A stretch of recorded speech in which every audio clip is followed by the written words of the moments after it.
ఏం చెప్తారు? మేమైతే చేయమండి. మేము ముందు నుంచి అన్నీ కరెక్ట్‌గా ఉన్నాయని ఇక్కడ అపార్ట్మెంట్ తీసుకున్నాము, ఉంటున్నాము. ఇంత బాగా ఉంటున్నాము. మళ్ళీ మాకిప్పుడు 50 ఇయర్స్ పైనున్నాం అందరం. ఏంటంటే ఇక సెటిల్ అయిపోయాం మేము ఇంకిక్కడ మాకేం బాధలు లేవు. నెక్స్ట్ లైఫ్ పెళ్ళిళ్ళు చేసేసి హాయిగా ఉందాం అనే టైంకి ఇప్పుడంటే ఎక్కడికెళ్తామండి? ఎక్కడికి వెళ్ళలేము మేము. కొనలేము. పోనీ వాళ్ళు ఇస్తా అంటున్నారు కానీ డబ్బులతోని ఏం కొంటామండి? ఇప్పుడు ఎంత కాస్ట్ ఆఫ్ అయిపోయినాయి చెప్పండి. అపార్ట్మెంట్స్ ఏవైనా 2,00,00,000 ఉన్నాయి. అంతవరకు మేమేం పెట్టలేమండి. వాడు ఇచ్చేది ఎంత ఇస్తారు చెప్పండి.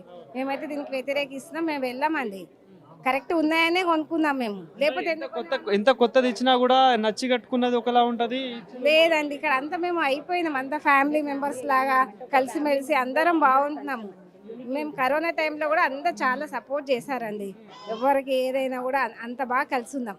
ఆ, మేమైతే వెళ్ళామండి. ఇవ్వడానికైతే మాకు ఇష్టం లేదు. ప్రజాపాలన అందిస్తున్నాము, ప్రజల క్షేమమే మా క్షేమము, ఆ ప్రజల కోసమే అభివృద్ధి చేస్తున్నామని చెప్పుకుంటారు కదా మరి. ఏం అభివృద్ధి చేస్తున్నారండి? ఇది ఏం అభివృద్ధి కాదండి. ఇప్పుడు ఏదైనా ఫ్యాక్టరీ కట్టమనండి మేము కాల్ చేస్తాం. అంతేగాని ఒట్టిగా యూజ్ అనేది ఎవ్వరికీ లేదండి. ఎవరు వచ్చి ఉంటారండి? ఎవరు గాంధీ స్టాచ్యూ వచ్చి చూడడానికి ఎవరు వెళ్తారు? ఏం వెళ్ళరు. అంటే నిజంగా గాంధీ గారు ఉంటే ఇట్లాంటి వాటిని సహిస్తారా? సహించారండి. అసలు గాంధీ వాళ్ళు మనవడే చెప్తున్నాడు కదండి సహించమని. ఇంకా ఎలా ఉంది? ఇదంతా కరెక్ట్ అయితే కాదు.